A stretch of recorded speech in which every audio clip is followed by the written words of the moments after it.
Comeback for Vasilev and Lukic! A banger of a strike for Jovan Lukic's first MLS goal! It's fallen now to Westfield! Oh, wow! He's nearly taken the roof of the net off! Philadelphia pounce again! Who gets his goal in his Union debut? The record signing! Off and running in his first appearance for the club!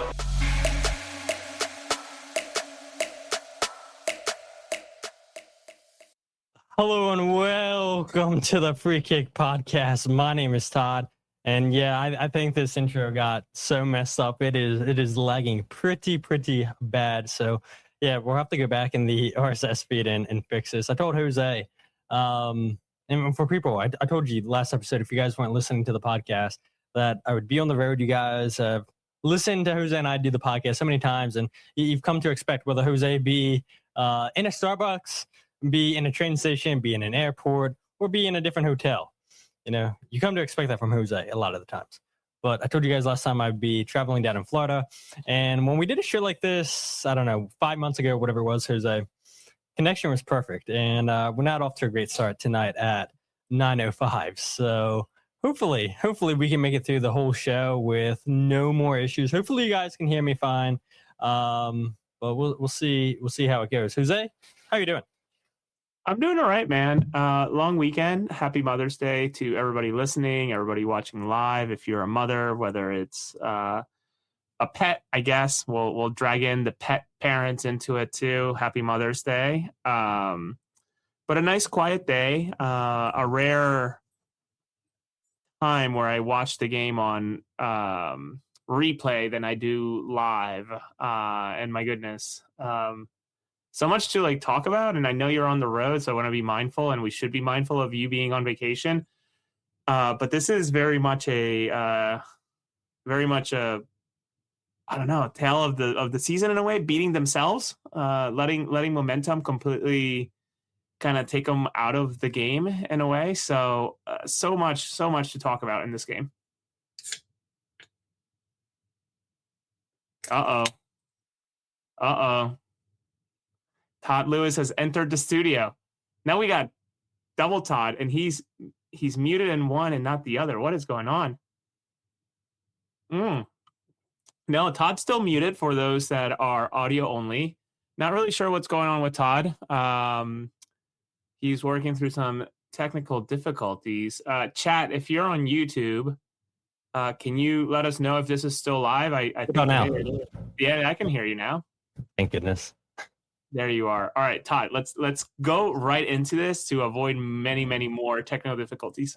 Yeah, for sure. So last night's game between Philadelphia Union and New England Revolution saw the Revolution come from behind and beat the Union 2-1.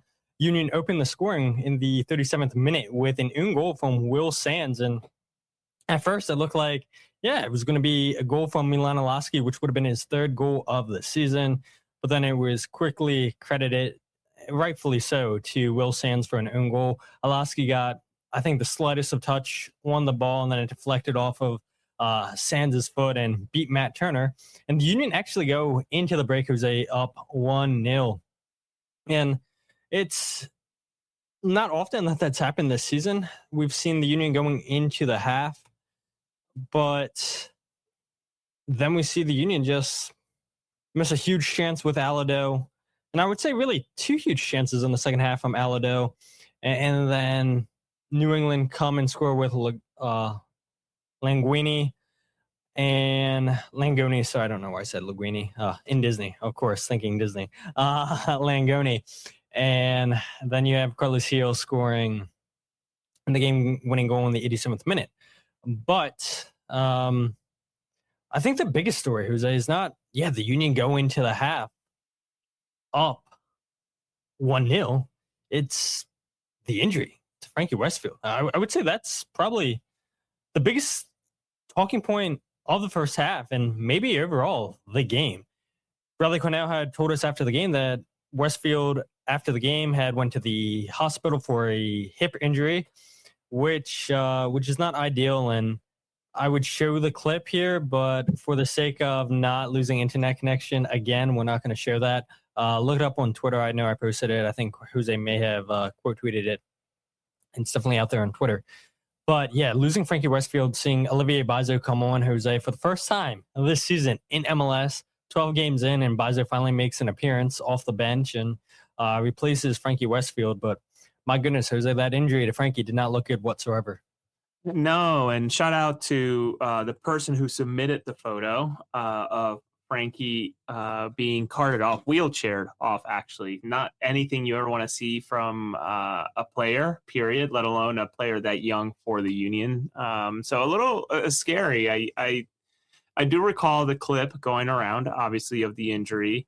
But up until watching the game on replay today, I didn't really grasp just how physical Yao was on Frankie that entire, what was it, like 20 minutes that Frankie played before he got injured, right? So like to then have, I think the first one was like just clipping his ankle. The second one was, I think, just going up in the air and ultimately just being very physical. And then the third one was that very, I don't know if it's fair to call it intentional. It looked very intentional in terms of like just hip checking there for the ball. And just, I don't know, man, if you got that kid, that guy and Frankie rolling and being that upset about a body part that's hurting, it's hurting real bad, because that guy has gone through the ringer playing some genuine men in MLS. And even some of the, bigger guys in MLS Next Pro, never mind the international scene with the U.S. youth national team. So sure, the Union lost the game, but losing arguably their best player in the season of this sort of down year is just an added insult to injury. It really is. And I'll go ahead and play the first clip on the night. It should play since it's already preloaded in here. Should play, yes, fingers crossed. But this is Bradley Cornell talking about the injury to Frankie Westfield and some just thoughts overall on Griffin Yao being pretty physical with Frankie through the first 25 minutes of the game. Yeah, we're not sure. He's in the hospital. He's having a couple of x-rays. We're not sure. I could go on another rant about 3 persistent fouls on Frankie from Griffin Yao, and no card shown. We're the only team that gets shown cards, apparently. So, I'm not sure. But it was the back, we think? Something on the hip, John. Okay. I'm not too sure. Yeah. Okay. Yeah. He's he's at the hospital now. Yeah, and so this was last night, right after the game. Frankie Westfield hip injury, and again, it looked like a pretty brutal injury there, Jose. And we actually saw Milan Olaski. Bradley Cornell said after the game too that he believes that Milan hyperextended his elbow, and that would have been a dagger of 2 minuses for the Union to potentially lose Milan Olaski out for injury, and who knows how long Frankie's going to be out for, but it's a pretty big blow, Jose. I think you and I would both agree, by far, Frankie Westfield's been the Union's best player on a season that's not been so bright, to keep it blunt. And, the Union play again on Wednesday against Orlando City. I would imagine press conference on Tuesday. That's asking a lot, Jose, for Frankie Westfield to potentially return back for a game Wednesday. And it's very humid down here in Florida, right? Do you risk potential injury, a longer-term injury, if Frankie is able to go, if the injury isn't as serious on Wednesday night? Probably not. But then we also know that Philippe Ndinga, Jose, out with a hamstring injury. Bradley Cornell made no mention of this on Thursday, I believe his press conference was Thursday. And I don't think Ndinga was going to start at all in this game, Jose, if I'm being honest, because Nathan Harriel now started back-to-back games at left back. But if Frankie can't go on Wednesday, do you play Olivier Bazo at right back? And I don't think he was great on the night against New England Revolution, because let's not forget too, right? New England probably should have scored in the 75th minute with Peyton Miller, with a long ball played over the top by Fofana. Olivier Bazo does his best Harris Mandunian impersonation, just pointing to Guillermo Martinez, hey, pick up this run. If you see the guy running in, just move closer in. You got to track that run if you see it. you're closest to him. You got to follow that run, and he just hands him off to Martinez. And fortunately for the Union, Miller misses that 1v1 with Andre Blake. But I don't think Beiser was great, Jose. And so do you put Nathan Herrio at right back and play Ben Bender at left back, a position that is not his natural position? Because we saw, Jose, Carnell seems to enjoy playing Bender at left back. We saw what happened against Columbus, 45 minutes, and Ndinger was done. Here comes on Ben Bender. And he did look a lot better than Ndinger, which isn't saying much against Columbus a couple of games ago. But yeah, very interesting now at the fullback department for the Union. It has been all season. And to your point on Ndinga, when you and I were at practice earlier in the week, try to take a head count of who's there, who's not there. And for a second, I completely forgot before we started talking to players, etc. Completely forgot that Ndinga wasn't there until I called you. I was like, dude, I don't think I saw Ndinga. And I was on getting off of exit 7, going back to Haverford after that quick pit stop over to Chester. And maybe this is why, right? Or unless it happened in between the press conference and the match, I don't know. I can only obviously go off of whatever Carnell tells us. But suddenly, the Union continue to feel super, super thin in that department. So my thinking is that they go with Bender, right? It's what Carnell has felt comfortable with in the past. It's what Carnell has rolled out in the past. So just going to run it back, I suppose. But in terms of Frankie, man, just let the guy rest. There's no sense in rushing him back to Orlando and then try to put him back out again on a set. He just needs to rest. And frankly, I don't even know if that's an option, right? Like, who knows what this hip injury is? Who knows if something's broken, hairline fracture, whatever. Like, it's bad. Hopefully it's nothing more than just a contusion, I think is the professional term for it, just a big bad bruise, but we'll see. It's a matter of time until we find out. I wonder if they had, I'm guessing regen today, regen Monday, light practice Tuesday, though. In talking with Glavinovic, I don't think that there's a light practice even the day before a match. So I don't know. I don't know what this looks like. Yeah, it's interesting, right? And let's not forget too, it's not been as human as it's been up north, like it has been down south. And so, yeah, these are professional players and whatnot, and they should get adjusted to the heat, the humidity. But we actually saw Orlando City and Miami a couple of weeks ago when Orlando City came from behind and beat Miami 4-3. And there's reports, not even reports, like the players from Miami were blaming the heat in that game for the collapse against Orlando. And I'm thinking to myself, Jose, like, you both play down south. Yeah. Why are you using the heat as an excuse? So the heat's definitely going to play, or I should say the humidity is definitely going to play a factor on Wednesday night against Orlando City. But yeah, seeing now a position that doesn't look that strong for the Union at either side of the fullback is definitely calls for concern, in my opinion. Let's see, what else did I have in my notes? Before we get into, I guess, some other topics, we can stay on the topic of fullback. Nathan Herrio, I think, played really, really good. Jose probably was, in my opinion, the best player on the match for the Union. Kevin Sullivan looked really good, making his 3rd consecutive start. Anybody else, Jose, that stood out to you? Any thoughts on the performance from Nathan or Kevin Sullivan? I thought Nathan looked great. Standout in a team that's obviously stuttering through matches right now. I think you had pointed out, and while watching the replay, I had that in mind. It really all revolved around Kevin and letting his creativity and his ability to take on players sort of dictate the game. I think we're going to talk about Alado's and the momentum really of that in a little bit, but that entire play starts with Kevin and his ability to find space between two players to try to hit it back, far post, and Turner obviously needs to smack it across in the middle.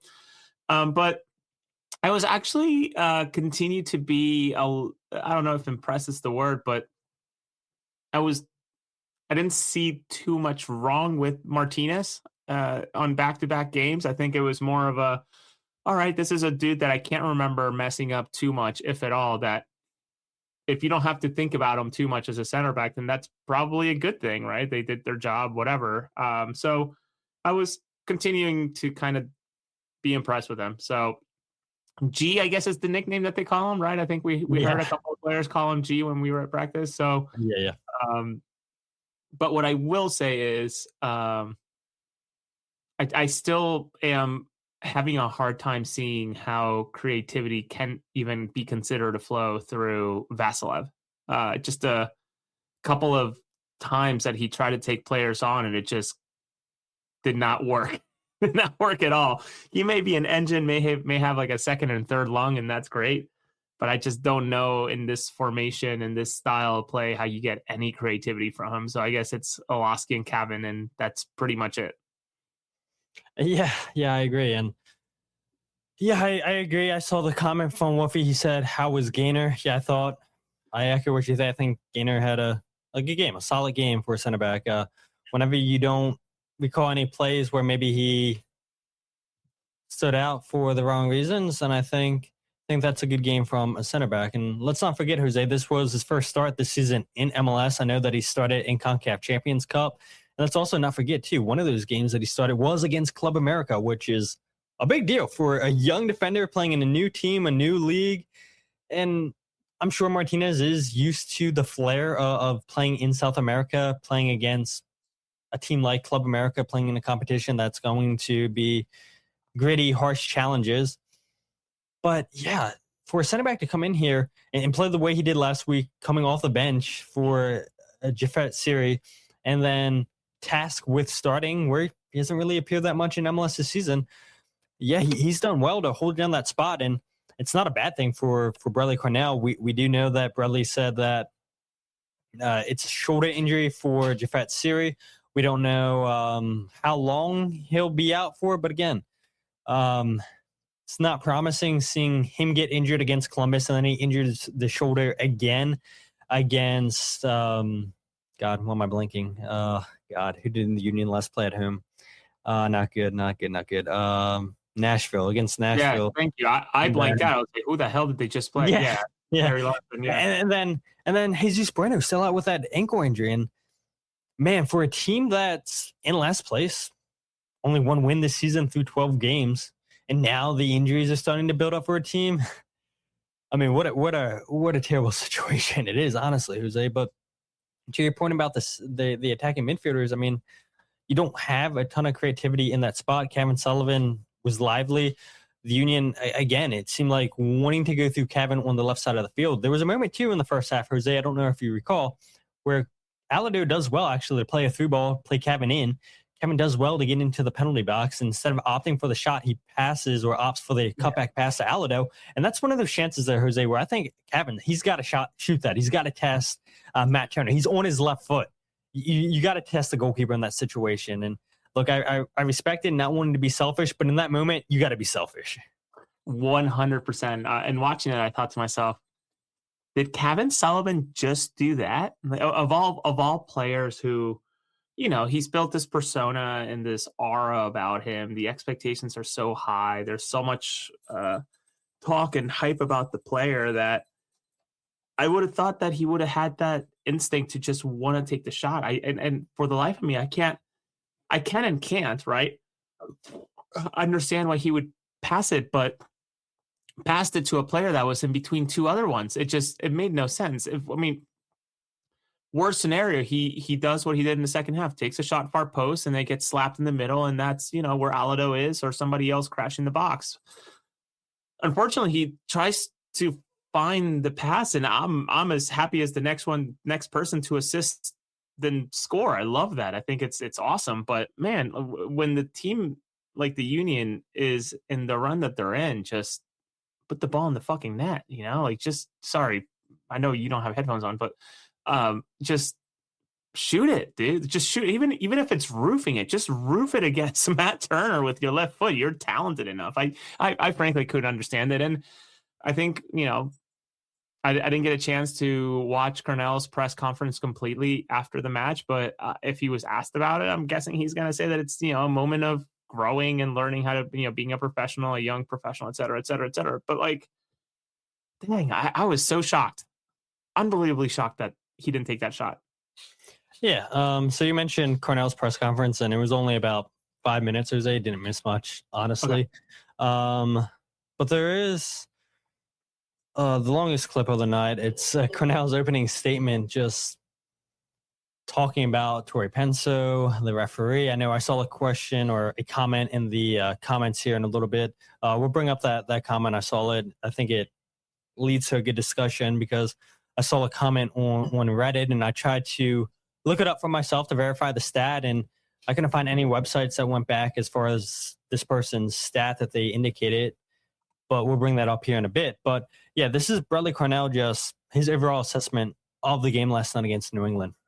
After rallying and working so hard, and just the cycle of currently where we are, we have the 2-0 on the tips of our feet, and that changes the complexion of the game. If you take the 2-0 lead there away from home, I think the outcome becomes totally different. But, currently where we are now, that type of emotional sort of hit, sets a tone, sets a pattern. And that's something, unfortunately, we have to ride with, and then the lead up to the goal, the first goal, the ref points to a goal kick. And then all of a sudden it's overturned for a corner. And I'm told on the sideline by the fourth official that VAR recommended corner. I've never heard this. So I'm not sure if this is the new rules or if this is the laws of the game that have changed overnight. And that's not to blame for the loss tonight, but just not sure how that changes, from having a signal, Tory points to the goal kick spot. And then all of a sudden I turn around and I see it's a corner being played. So again, the loss is on us, and Wednesdays we have to turn around. Feel sorry for the group, but there's no use in feeling sorry for ourselves, so we have to get over this as a group, tale of two halves, and we move on. Yeah, a lot there from Bradley Cornell. And the stat I wanted to talk about, and Bradley says, I'm not blaming the referee. I'm not blaming the referee. But you hear him twice in the press conference, right? Bring up refereeing decisions that go against his club. And the stat I saw on Reddit was somebody said, we haven't won a single one of our 4 games with Tori Penso as the referee, 5 tonight if it isn't a W. And so I went back to try to look at that, and I could only find 3 matches that she reffed. The sites that I was using didn't go back that far to find 5 matches that she was the referee for the Union. But it does check out that the Union, in those 3 matches that I could find, weren't ahead, didn't win those games. They did lead in yellow cards in those games. Just like last night, we see the Union get 3 yellow cards compared to New England 0. They also lead in fouls 16-8, which isn't surprising, Jose, right? The Union are a team that's always going to outfoul you. They want to be physical. But it was last year, I think it was, Jose. Remember when Nashville, and I think it was Dollar Hot Dog Night, when they're throwing the hot dogs on the field. And I remember saying to you, Jose, I can't remember a team coming into Subaru Park and being more physical than the Union. And it does seem like anytime that a team is more physical than them, it catches them by surprise a little bit. And that's how I kind of felt last night with New England, especially with Griffin Yao fouling Frankie Westfield. And yeah, one of those fouls probably should have been a yellow card. But to Bradley Cornell's point, if the fourth referee, if Tori Penso is pointing to the spot for a goal kick, and then the fourth referee saying, no, actually, VAR told us it's going to be a corner kick, that's an issue. That's an issue. And again, I'm not doubting what Bradley Cornell said. I'm not on the field. I wasn't in New England. He was there, and I'm going to take his word for it. But that seems a little controversial, Jose. If VAR can make a decision and overrule the referees for a corner kick, and again, Bradley says it's not the reason we lost, but does make you wonder. And if you look at if this stat's right, the Union haven't won the last 5 games Tori Penso is the ref. Again, you don't want to blame the referee. I know I've said it plenty of times on this podcast. You've said it. Don't blame the referees. You only blame yourself. Bradley Cornell made it a point. The Union lost this game themselves, but the referee, I think, did play a factor into the game somewhat last night, Jose. Yeah, I mean, I also find it very tiring to talk too much about the referee being the ultimate decider of the game, right? If the referee decided the game, then you certainly did not do enough to even earn a win or a draw. So there's that, at least in my opinion. But to the point of the yellows, I will also share and add in a way. Like, one of the yellows that, like, you know, you look at these counts, especially when you're doing the research that you're doing, right, Todd, in terms of just like looking at it without too much context, because you can't watch every single minute of those games that you're trying to find and see if they were worthy yellows or not. I think about last night and Lukic's yellow, where it's just like, what else did he expect when he's holding Langoni back, going down the sideline by the hip and the shoulder, right? Like, and I love that Lukic try to argue against earning a yellow there. It's like, no, dude, of course you're earning a yellow. The guy just beat you, and you're holding him by the hip and the shoulder while, you know, right behind him. So like, obviously you can't get all of that context, but what I will say is that I'm guessing that Bradley's probably going to get fined for this, or get some sort of I don't know. I'm guessing reprimanded for criticizing the refs. We've heard we specifically. I think of what was it, Pineda with Atlanta, who went on that 10-minute rant about referees. I remember him. I think we've heard plenty from Bruce Arena in the past. We've heard plenty from many other actors across the league. Jim Curtin's been vocal.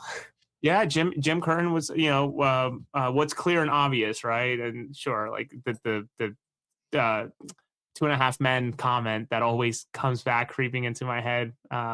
Against Portland. I'll never forget that game. We were in a press conference, 12:30 on the East Coast, Jose, and he makes a reference to 2.5 Men. I mean, the Union wound up winning that game. Raffanello, I think, plays as a defensive midfielder in that game. I mean, it's a lineup with the Union throughout there that had no reason going away to Portland winning the game. And that comment was just so random from Jim Curtin. Yeah, I think it was me, you, Jillian. I forget who else was in that press conference. And it was just like, oh, that's when at the end of the press conference, or in the middle of the press conference, I get this notification, Jose, you're the owner of this meeting. Like, that's right. I was like, shit, should I just end this now? I don't know what happened with Union PR. They might have tried to just give me like the ability to record or something, but they made me the owner of the meeting for whatever reason, you know, one quarter through it. But to get back on topic, I don't know, man. Like, sure, you can argue that, of course, they scored off of the corner or whatever, but like, I still go back to that Alado miss and just sort of deflating those guys, right? Specifically the player. I posted the clip, and probably the last time I'll ever post a clip like that, because it's obviously it's tough, I'm sure, for him and people on the team to see him that beaten up, considering the season that he's having. But man, that miss, you can just sort of see like everybody's shoulders just drop, like just everybody just kind of, you know, body language, etc. So I have nothing more to add about the referee conversation. I don't know Tori from the next person if I was going through an airport like I would a player, but yeah, it is what it is. Should have scored that goal, I guess, and not really worried about whether something's a goal kick or a corner kick. You're muted, Todd. Yeah, no, I agree with you, Jose. I don't want to spend too much time talking about the referee, but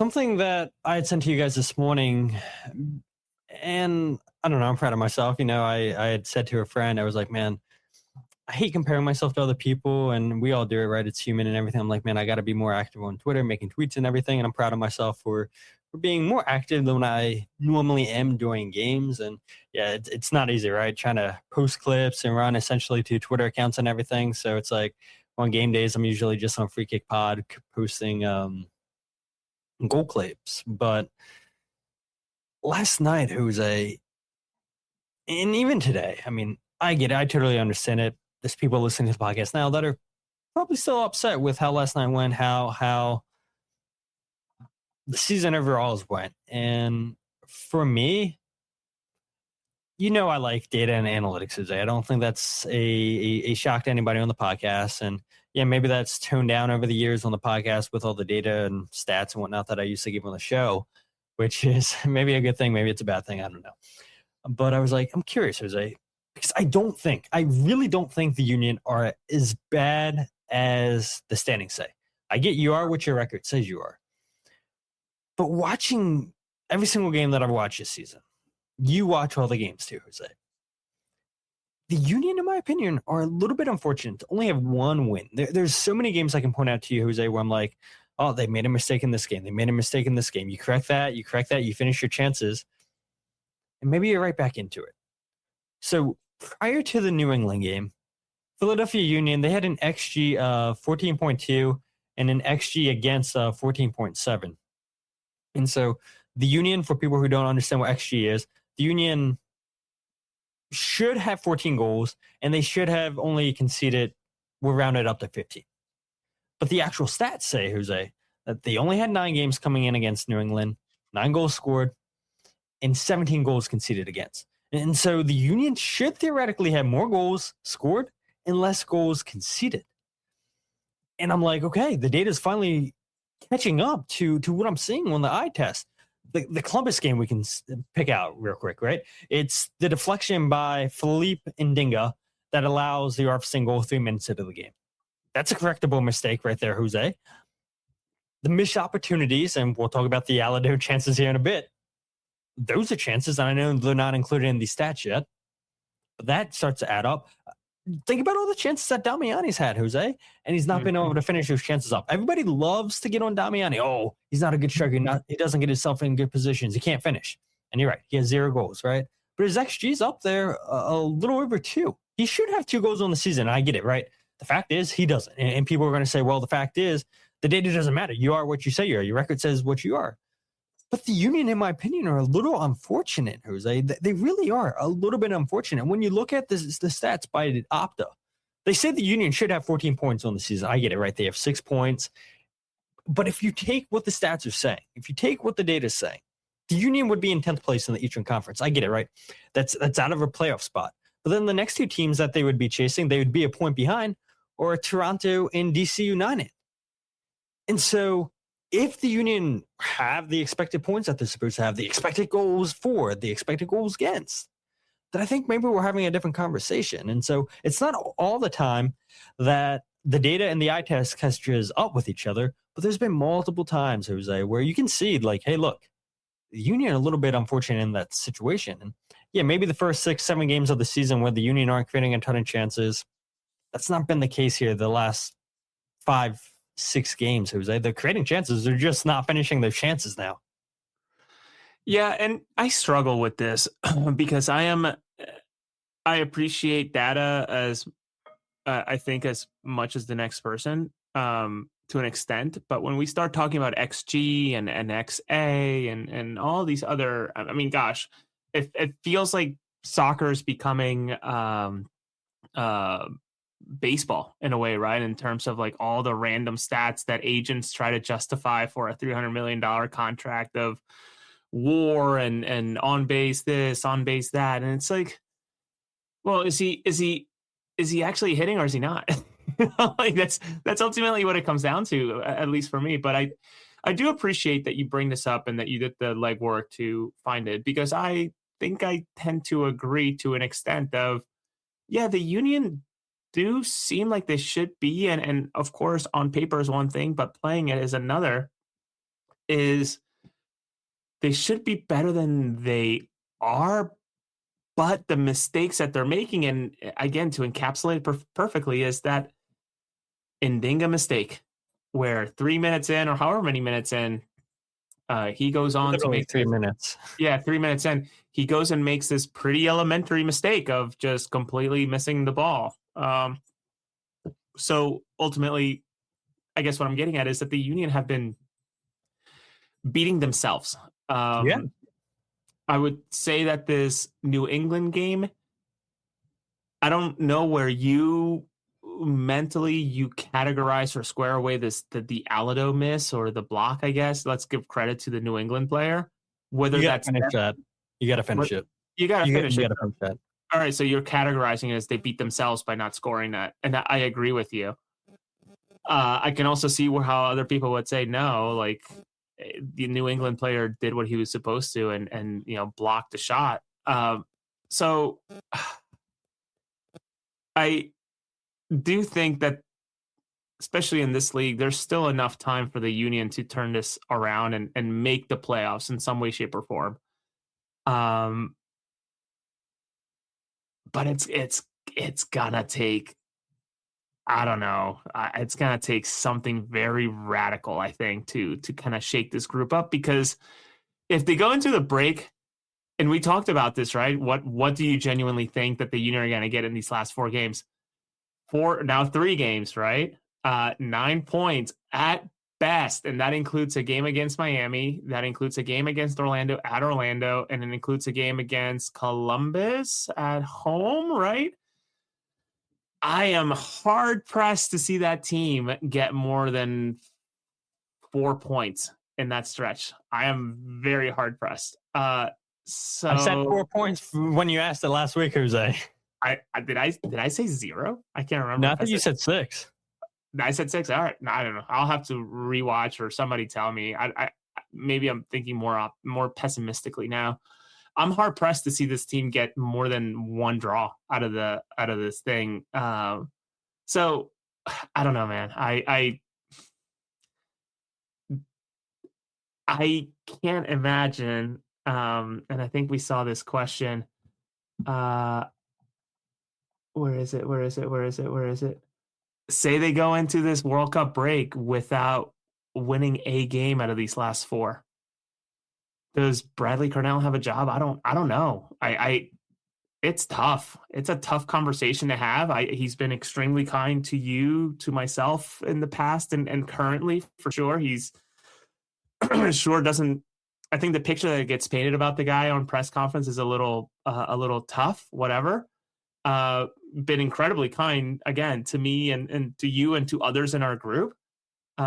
Open, transparent, willing to answer just about any type of bullshit question I've asked him. You witnessed the bullshit that I ask him when we're not on camera too, or on a microphone in front of him. That it's, I don't know.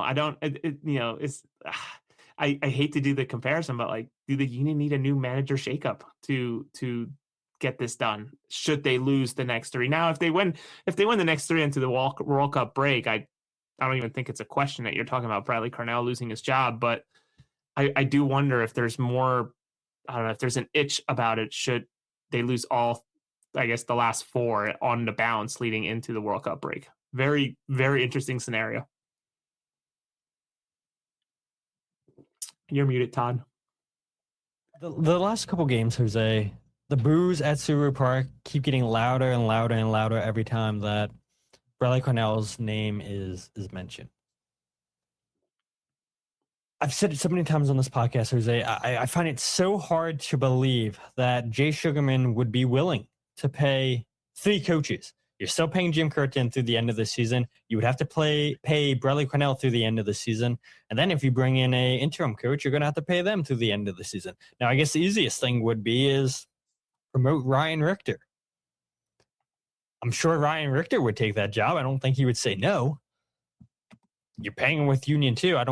I wouldn't imagine he would take or have to get a pay bump coaching the first team. But again, then what would that look like at the end of the season for Ryan Richter? It's like, okay, we're going to go in a different direction. We move you back to Union too. I don't know.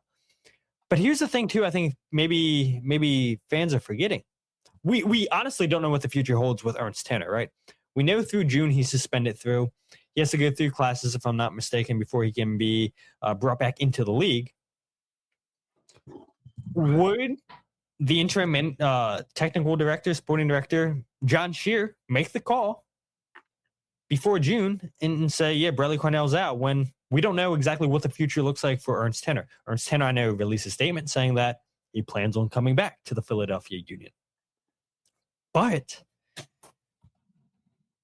and you reported this too, Jose, saying that the Union had other choices before Bradley Cornell, or working on other deals before Bradley Cornell. I don't think it's a secret that he wasn't Ernst Tanner's first choice.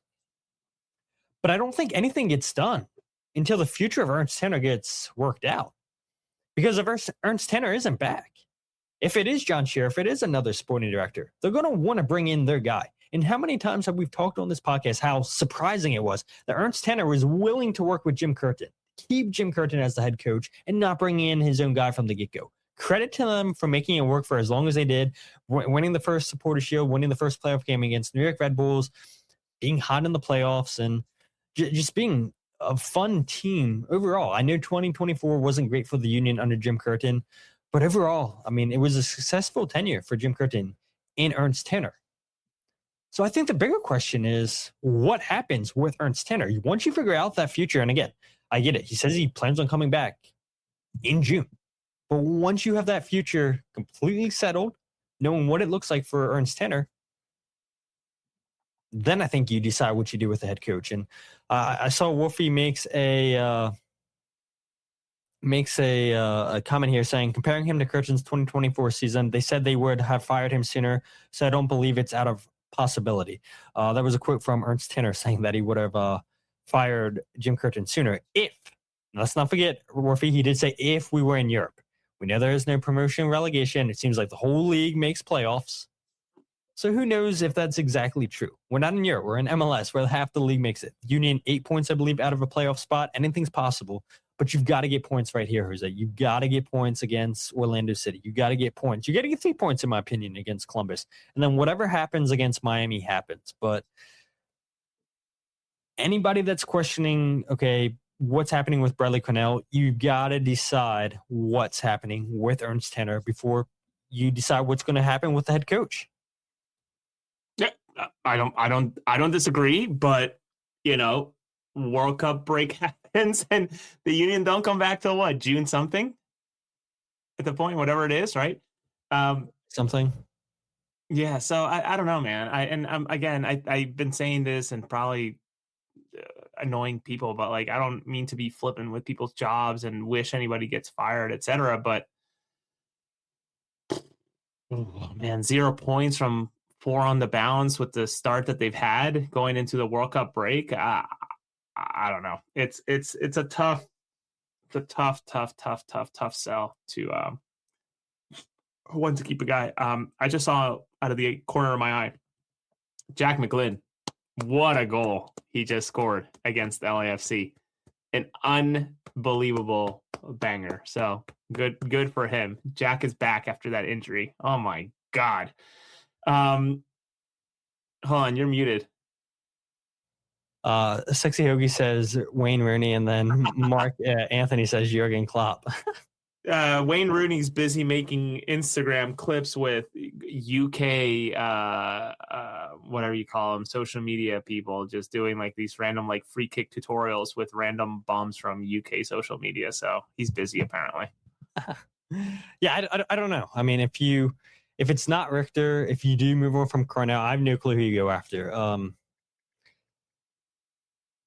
Do you convince a coach to come in for just 6 months and just write it off? Again, that's why I think it probably makes sense for Ryan Richter. And then you have that shortened season, which again, that makes things so complicated, Jose, because you play 12, 13 games in the shortened season. So let's entertain this, Jose. Let's say Cornell gets fired at some point this season. You promote Ryan Richter. Do you see Ryan Richter going through the rest of the season, and then you just keep him on for the hell of it for the shortened season? I mean, you have 13 games, and then whatever playoffs looks like, and then by the time the summertime comes, the new season starts, and that's when you can bring in a new manager if you don't want Ryan Richter. I mean, can you see an interim manager deciding to say, yeah, I'll stay for 6 months and then 13, 14 games, and then, all right, I'm out? I don't know. It's an interesting situation. Yeah, and the point of, and I think you and I are aligned. You need guidance from either is it John Shear, is it somebody else, or is it Ernst Tanner? Without Ernst Tanner, and I'm not advocating for the guy to stay and get his job. I'm not doing that. Well, all I'm saying is, you don't have him, you're losing negotiating power in Europe. You're losing a ton of institutional knowledge and knowledge of how to do the job the way that he's done it over multiple years of the way he has kind of worked it. And sure, there's many scouts, which John Shear was a big part of that. Obviously, other people involved now that John Shear has the role. I know we've talked about the likes of Chris Zitterbart being involved, but Ernst Tanner is apparently an unbelievable negotiator. That's no secret. How much did that affect this season? Who knows? Not our story, my story to tell. When that conversation happens, it happens. But you can't bring in a coach without that guidance, because you can't build a roster without Ernst Tanner saying what he wants to see on the field, and Briley Cornell running what he runs, because that's what Ernst wanted, right? That's the reason Jim was moved on, right? And in terms of, got away from what Ernst Tanner wanted to see. So you can't bring in a guy and say, yeah, go and run basically a whole season, because you have the second leg of a World Cup year, and then you have that shortened 14-match season, and then you have the full season, which would be the 27-28 year. So chicken or the egg in a way, chicken or the egg. Yeah, and I see the comment from Wolfie saying Wolford Nancy. But let's not forget, too, right? From the academy all the way to the first team, they've settled in playing this pressing style. They have the same ideology from the academy all the way to the first team. And if you bring in a guy like Wolford Nancy, who plays a completely different system than what the Union currently play, you're obviously going to want to start fresh again from the academy. And I would imagine, Jose, then that means that you're probably going to be moving on a lot of the kids from the academy, because they don't fit the new style of play that you want to play. And now you're talking about a complete rebuild, not even just with the first team, but throughout the academy. And it's an interesting decision. But again, no decision. We've said it's going to be made unless you find out what happens with your sporting director. Again, Ernst Tanner made it clear that he wants to come back, that he plans on coming back in June. We'll see what that looks like. But again, Alado misses those two chances. Jose, I know we kind of went on a rant there. Got away from the point, which is fine. I appreciate all the comments. You guys are a lot more active than what I was honestly expecting to be on the chat tonight. So I appreciate you guys sharing your thoughts and keeping Jose and I entertained. But Alado has a chance, and both of the chances came from Kevin Sullivan. Again, goes back to the point, Kevin Sullivan, we talked about, had a really good game. Third consecutive start, first time in his Union career.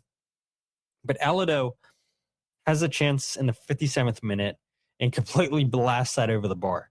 It's the first time shot by him. Good find by Kevin Sullivan. But then the second one, Jose, Kevin shoots. It's a really poor parry from Matt Turner, who I think's been playing unbelievable for New England this season. I think that he's made his way back in conversation to be the number one goalkeeper for the U.S. men's national team at the World Cup, just because of how well he's played. I would say the last month and a half for New England, making save after save after save. But that's a really bad parry on his part on Kevin's shot. Puts it right in the 6-yard box at danger at Alado, and he's got to finish that chance. And like Carnell says, and I get it, right? The Union had a 2-goal lead against Toronto, and they blow that, and then eventually they go up 3-2, and then blow that too, and 3-3, and we'll bring up about conceding late goals. We'll end the show on that. But no matter what happens, Alado has to finish at Jose. 2-0, I think that changes Marko Mitrovic's game plan a little bit for New England. I think maybe the Union, if they want to, and I don't think they would have, but if they wanted to, they could sit back a little bit deeper, absorb pressure, and then hit on the counterattack. But that moment, and I think I saw you post this before we went live, saying that moment changed the whole game. And I couldn't agree more, Jose. I agree. Changed the whole moment of this game. Yes, losing Frankie Westfield was big, but if Alado buries that chance, you're up 2-0. Now New England's going to feel like they need to push a little bit more, and maybe kind of opportunities come your way. Yeah, we spoke about it many minutes ago at this point. We had a longer conversation than I intended on the Ernst Tanner thing. But that miss, save, goof up, incredible effort by New England, whichever way you want to side on, the opportunity that Alado had just completely changed the outcome. I think completely changed the outcome of that game, just making it very difficult for Union players. I mean, I continue to see a lot of body language. It's just, you can just kind of tell that as soon as that goal, or that shot, I should say, did not go in, you kind of have a sense that that's a wrap. It's either going to end 1-1 or the Union going to find two other ways to get beat. And of course they did find two other ways to get beat. The Langoni goal, I don't know. Could Blake have done more? Maybe. Could somebody actually have pressed the ball rather than just standing around? Probably. There you go. I don't think Apple gave us too many angles to really make the call on what Blake could have done. At least I watched it sort of at a rush in a way. I think it's a lot of traffic in his way. I think it's hard to see. Right. Yeah, and I think it all stems off of Alado's goal, and Carnell said as much in terms of the momentum just flipped. The momentum just flipped, and that was about it. And unfortunately, it was against the Union. But how much that would have done, not just for the team, but for that player specifically, to have scored that goal in MLS play. And instead you just have idiots like myself finding that moment and just clipping it and putting it on social media. And my intention was not to trash the guy. My intention was to just show how human the guy is. And obviously he's in a very, very rough spot. I can't even imagine where he is mentally, honestly. And maybe it's worth asking for him to talk to him. Should I ask for him Wednesday night? Shoot your shot. I don't know. I don't know how good the guy's English is, but let it rip. Unless you speak what would he speak? French, I'm guessing. I don't know. I think the native language is the number one language is English in Ghana. Maybe. Look it up. I think Valerie corrected me when we talked about this before.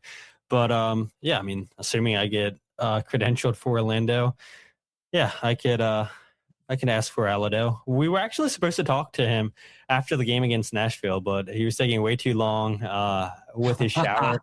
And his teammates were coming out of the locker room clowning on him, saying, "Yeah, you guys are going to be waiting a while." So yeah, all of us in the media just said, "Yeah, we're not going to wait any longer."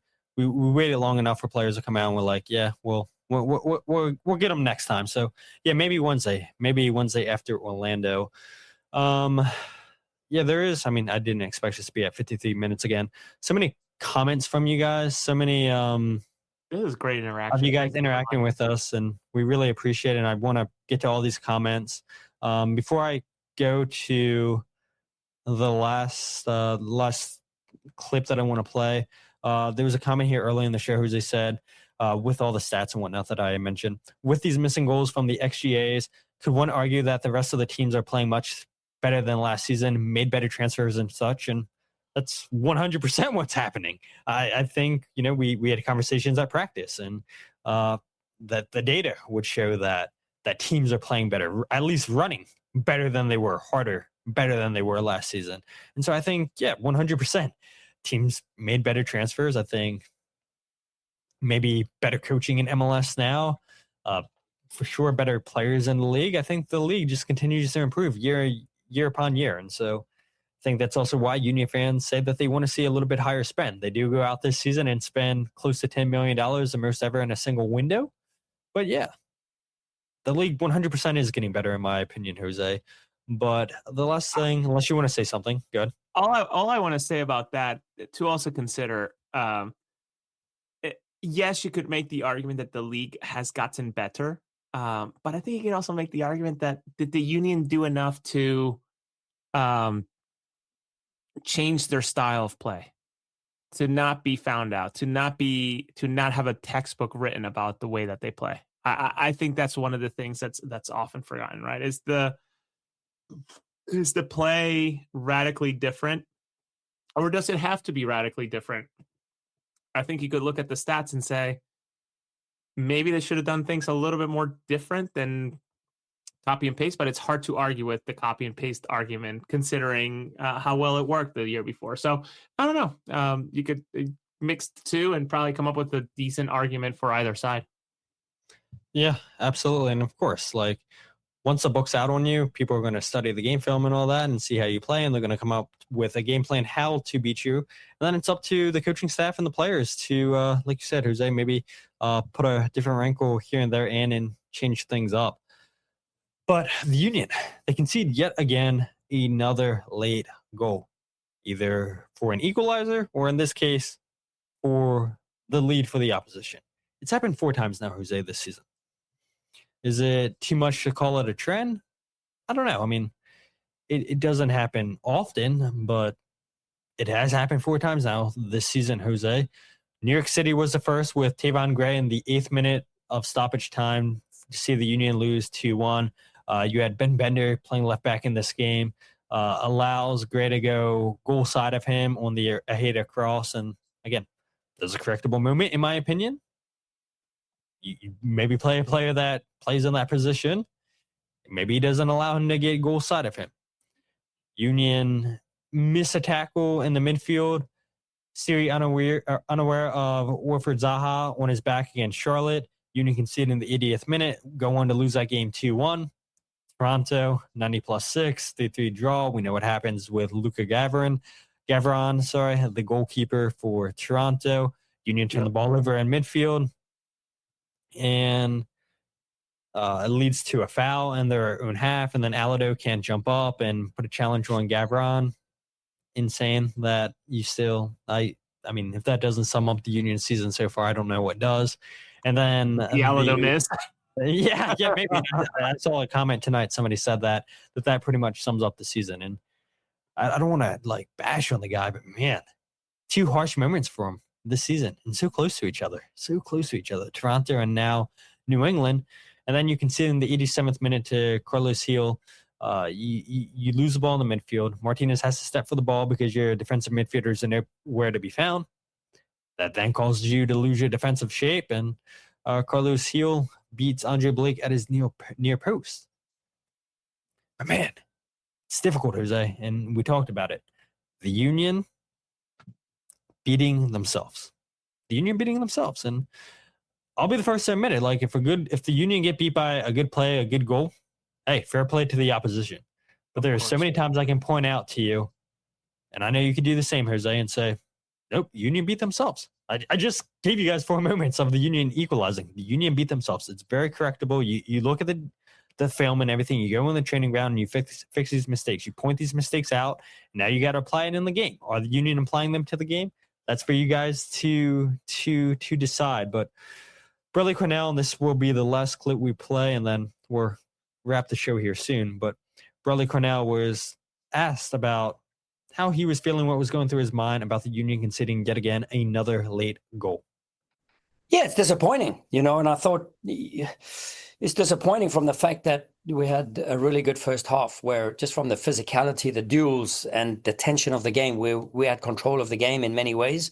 And then they started to find little pockets of space behind Nate, with Langoni and running into the channels and whatnot. And that just created a couple of overloads. And, Jovan had to manage a yellow card. So there's a whole bunch of things there that, we got to control a little bit better and how we manage that space.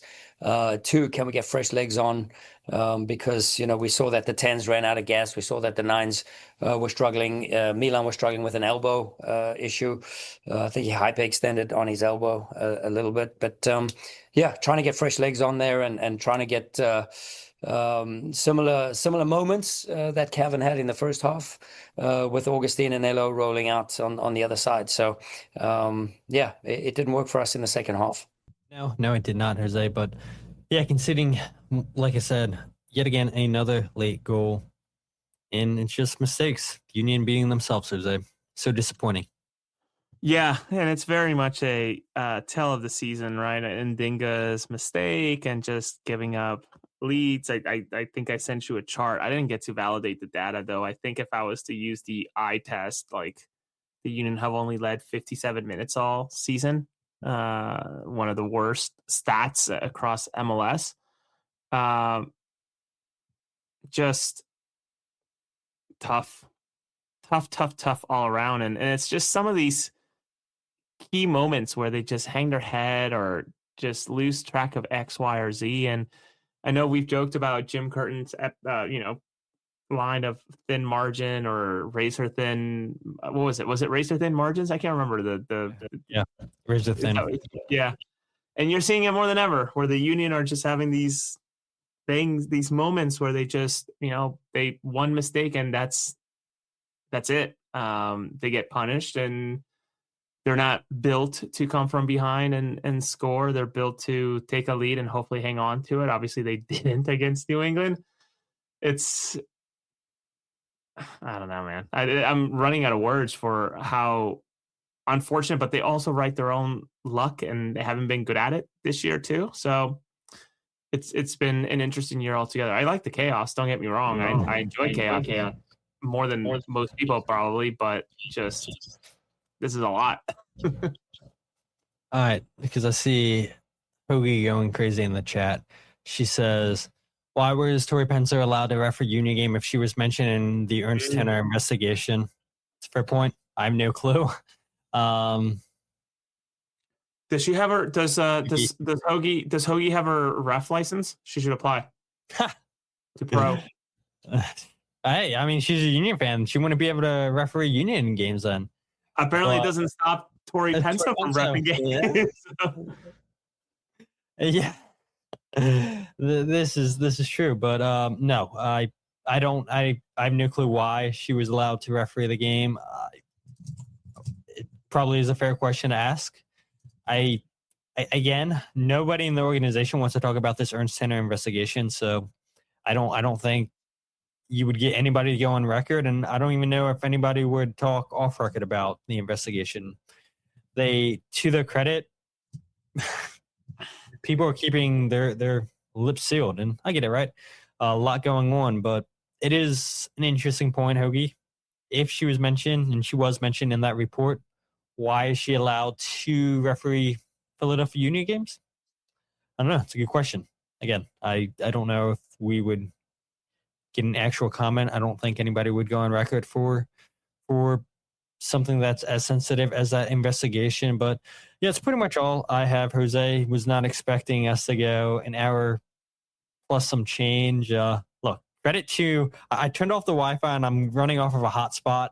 And who would have thought, Jose, that the hotspot would be running a lot better than the Wi-Fi? But I would imagine with thousands and thousands of people using free Wi-Fi, yeah, you're going to have a lot of latency issues. So yeah, shout out to Verizon for having a clutch, I guess, cell tower close by where the hotspots come in clutch. So hopefully when you guys are listening to the RSS feed, hopefully this sounds good. I know I'm going to have to go ahead and re-record the intro because that thing froze and then eventually I got kicked out. But yeah, I appreciate all the comments. Appreciate you, Jose, making time. And yeah, this is fun. Yeah, not your usual setup. Couple of things I'll share. I gotta mention it. I think it is. I see this comment, and I'm a big dork. Pyra and Mithra Propaganda, the user on X that's commenting. Dude, I love Xenoblade Chronicle. Great game, Nintendo Switch. If that's what I think that's what his user handle is for. I appreciate the hell out of that. Secondly, Wednesday game, you'll be there, right? Sounds like. Assuming Orlando City don't pull into Miami and deny me, I should be there. All right, awesome. So we'll have to figure out what that looks like. And I just want to give a quick shout out. If you are, and this is not a sponsored ad, if you're in need of Union gear, make sure you visit 965 Baltimore Pike in Glen Mills, the Rally House in Brenton Lake. Unbelievable staff that work there. Shout out to that Rally House, the best in the state, as I understand it. Great employees that work there. Make sure you stop by and get all your Union gear there, please. For sure. Great customer service, I hear. Incredible customer service. 5 stars, I'm told. 5 stars. Yeah, you get the best of the best customer service, just like you get the best of the best here on the podcast. But if you guys are following the podcast on Twitter, Instagram, and Facebook, follow at Free Kick Pod wherever you can get your podcast, the Free Kick. Check out the YouTube channel live, every single podcast, youtube.com/freekickpod. Also get the goals breakdown videos, but yeah, in Disney, definitely not going to do the goals breakdown videos. And then if you guys want to check out the articles, goals breakdown videos, or podcasts all in one place, thefreekick.substack.com. I know we usually do a podcast after a game. I definitely will not be making an appearance if a show happens on Thursday. It's up to Jose if he wants to do a show. If not, it's no big deal. Then you guys can catch us on next Sunday. But yeah, it's not as swamped as you would think it would be, Wolfie, down in Disney. It's very, very humid, but I would say it was a lot busier in January with a lot of South Americans coming up for their summer break and whatnot. And you don't really see too much of that now. I'm actually seeing a lot of people from the UK, more than I saw in January, but we'll go ahead and that's a fantastic comment, by the way. That's unbelievable. The Free Kick, the best MLS podcast, unfortunately covering the second worst team in the league. That's true. I guess we should probably change the motto, the Maryland's #1 podcast, to the best MLS podcast, unfortunately covering the second worst team in the league. Oof. Ain't that right? That is so true. But yeah, we'll be back with an episode when we be back sometime eventually. But yeah, I'm just happy, Jose, that I was able to get at the show at 9 o'clock and finally get off of the ride. Did not get evacuated from Spaceship Earth. Shall be sleeping. I don't even think that's the name of the ball, the giant ball at Epcot. I don't even know its name. Did not get evacuated off, which I thought maybe we would. Waited 20 minutes, the lights all came on and everything. I thought about maybe showing you guys a video. Maybe I'll post on social media or whatnot for you guys to see. But I feel like I'm posting way too much on Instagram. But yeah, just happy that this all worked out. We were able to give you guys a podcast episode like we said we would. And loving the hat, Jose. Loving the hat, Static Age. Unfortunately, the Irons couldn't help you out today. And yeah, Arsenal get closer and closer to potentially winning the Premier League. I know Pep said yesterday or 2 days ago, he said, come on, you Irons, and then dipped out of his press conference. And yeah, we'll see. We'll see if West Ham, or we'll see if Arsenal can choke like they normally do, and Man City win yet again another title. I know you would be all for that, Jose, with your Man City jerseys in the background. Kevin De Bruyne, and then it's an Umbrio, old school Man City jersey. So much better than the Nike jerseys, in my opinion, Jose. But it's enough of my rants because it is getting pretty late here. So with that said, my name is Todd, and this is the Free Kick Podcast.